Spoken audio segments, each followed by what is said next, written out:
to Panama, you know, I got a little job in a craft shop, you know, with the military. I'm in the military, but you know, they put me in this little craft shop because I'm in engineering, you know, and so the craft shop is dealing with wood and all that. And we building things and repairing boats and doing all kinds of stuff. The water is there and I'm there, you know, and so this idea of water shoes kind of got going a little bit, you know. Well, it didn't really get going. What happened, I wanted to build a flying machine.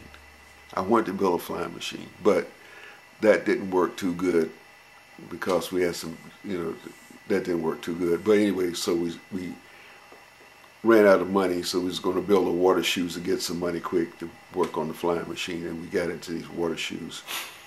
And bit by bit, put a few little things together and here and there and all that. And so the thing started, and then of course the Panama Canal was there, and after 6 to 8 months we got some shoes that we could stand up on and move around on, and I walked across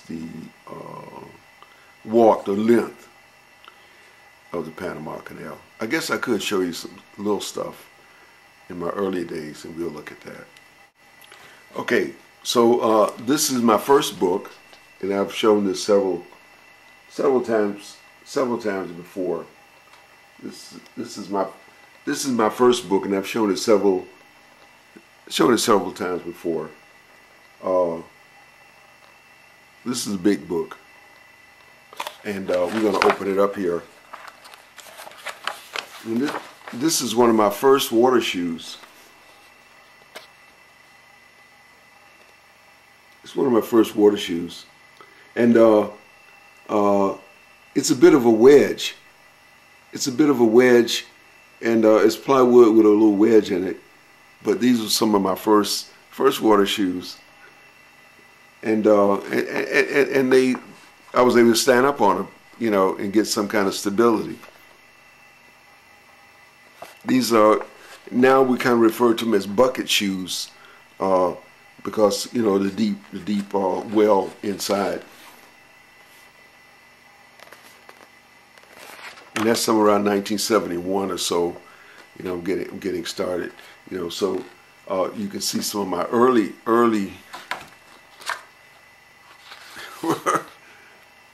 earliest water shoes,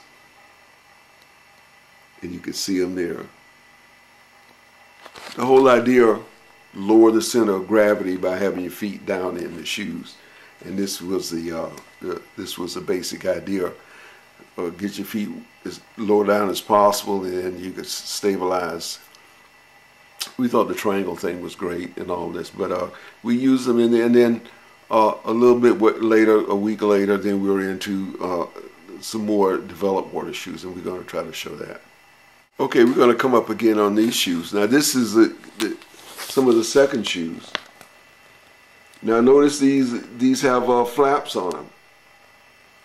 And here again, my feet is in the shoes. So this is what we call the standard kind of Leonardo da Vinci style bucket shoe. We call it a bucket because your feet are down in the shoes, and you can see that. Feet are kind of down in the shoes. And if you look at Leonardo's, his second shoes as 206 shoe, you would see that 26 shoe in his I can't remember that book, Aquatic something or other.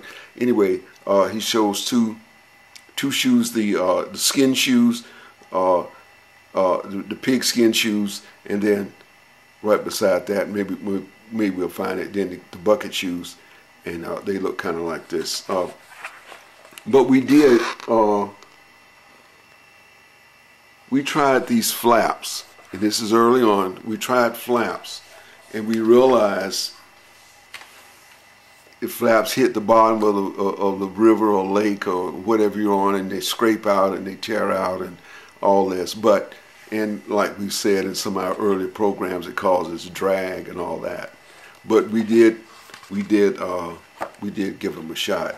And so I'm gonna thumb through and see could I find some other early stuff from the good old days, and this is 1970 something, and we'll give it a look.